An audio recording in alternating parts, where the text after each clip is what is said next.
Hey everybody, Anthony 4x4 Adventures. It's day 8 of this trip. There's not going to be a lot in action going on today, but I'm just going to give you the rundown on what we've got planned next, and some Esperance beaches scenery and a bit of driving will probably be up next for tomorrow. But for today, we're just a bit of a travel day from Balladonia, where we stayed last night after our self-recovery mission getting out, which went really well, probably as good as can be expected. Could have gone a little bit better, but I'm just happy that we're here and glad we made it out when we did and all that sort of thing. We've got some really awesome weather on the radar for the next week, which is great for all the trip plans. So back on track with the original trip plan, because the first week up until about now, this is day 8, I think. Let me work it out. Wednesday, Thursday, Friday, Saturday, Sunday, Monday, I think today's Wednesday. So that would be day 8. So I'll try and put that in the name of all the videos. If you haven't seen the others, you can go back.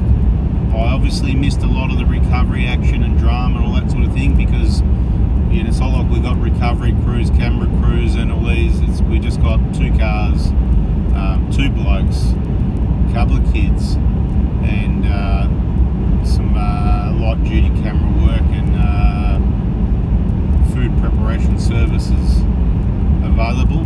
But so we're just getting to Esperance today. It's going to be a pretty, call it a lay day, transport day, travel day, whatever.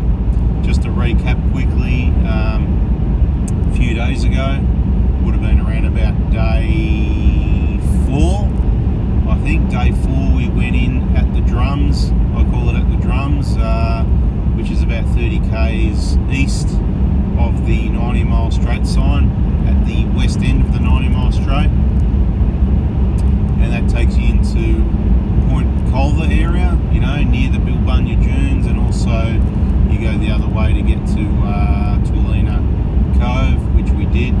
Those few had a bit of a look at there, showed you some photos, some scenery in those videos, worth having a look at. I try to put in quite a bit of trip information compared to what most people do. There's a lot of, come around the other way, have like I've said, and sometimes just lacking a bit of information. And look, I can do better as well, that's for sure.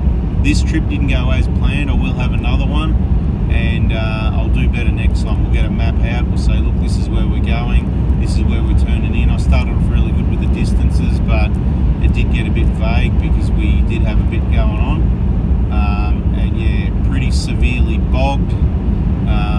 Obviously shouldn't have been in there, as it turns out, for a number of reasons, because all the signs were there. It was too wet, even though it didn't seem too bad. And then when we finally got out, we've seen a number of road closed signs on roads to go into the area, which there isn't that many, but like I said, they probably need to put a road closed sign on the one we went in, because that would have been the sign we absolutely needed, and we would have obviously done something different. There's other things to do, whatever, different areas. But yeah, we got pretty badly stuck, particularly the Hilux. But MacGyver driving the Hilux, basically probably a bit, thinks a bit quicker than me. I'll think slow and hard and come up with all the options and whatever, and he doesn't muck around, he's into it. It's like boom, boom, let's do this, let's do that. Sometimes I think it's worth just slow down a little bit and take a bit more thought and work out what the options are before you make your next move. Take your time, take the time a bit. But look, it all worked out really well in the end. It was kind of a good experience because it was another lesson. It was the next step, learning curve, big time. And yeah, we got out of there. We didn't make it. We headed towards Twilight Cove, heading east again. I got to about 23 kilometres from there, where I come across the 4th body of water, where I pulled the pin, because I was investigating to see if we could continue that way rather than go back through everything we'd been through, if it was an option. But look, it wasn't. And then I tried another option as well, a side track, which got me dropped in. I was down, so self-recovered that one with the shovel and the max trucks and the tyre pressures, and got back to the water and itself getting that out, to be honest. Lucky I put in the extra strap. So when you go exploring, it's always worth having extra recovery gear. I typically carry one snatch trap for this trip. I put in two. Sometimes I carry a 20 metre extension. I didn't, because we had two vehicles, and I thought the other vehicle will have at least a strap, plus some equaliser tree straps, giving us a little bit more distance.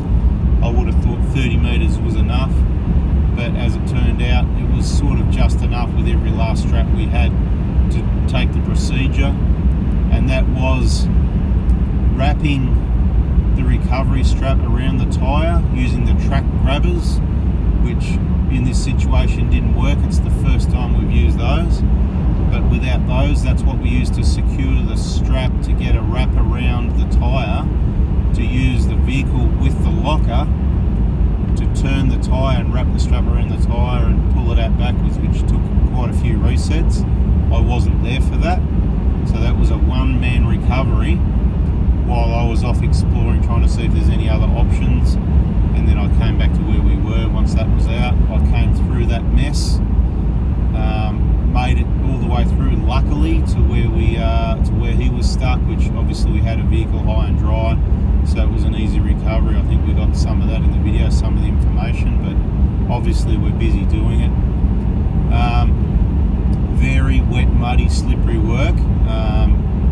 It's not even just mud. It was a silt pit. Look, it's not normally, I'll call it a swamp, but it's not normally a swamp. It is normally dry ground. This would probably be almost be 1 in 100 year rain. At Air, they got 300 and something millimetres weeks ago, I heard, which I would have thought it's all run off, dried up, that sort of thing. Looking at the terrain up on top of the Baxter Cliffs, which is where we're travelling, I would have thought you're high and dry in that rocky. It's limestone, I think. One of the very rare areas in Australia that is limestone. If you actually got your facts in a row, there's not much of that sort of terrain around in Australia at all. It's one of the big areas of limestone, even though there's other areas they call the limestone coast, but it's something a bit different. You'd have to check it out and work it out. But either way, some of it was very sharp. Cuts in the feet, cuts in the hands, and not really that much fun, but a good experience when you look back at it, but even bigger lesson, which is why I'll try and share the information. And there's a lot of the video I could probably go edit this out and edit that out, but you know how I roll. I just put the day's footage together and put it out there, and you can take it or leave it. The wise people will watch and learn from my lessons, my mistakes, so you don't have to make the same mistakes yourself. That's what this video is about. A lot of people like the scenery. A lot of people are going to complain they can't hear me, it's too much road noise. Well, it's just the name of the game, turn it up. As other people reply to those comments and say, well, it's too quiet, people write, the next guy writes, turn it up then, it's called the volume. So we'll probably back up that comment. All those in favour, anyway, rightio, you get the picture. Hit the like button, subscribe, turn the bell on, and we have got more adventures on this trip. It's going to be a bit on and off, and a lot of different places. Bada bing, subscribe, catch on the next video, learn from my mistakes so you don't make them yourself, because it was quite painful and it could have got a lot worse, but we got lucky because the big fella looked after us. I've made some promises, we've done a deal, and bada bing, bada boom.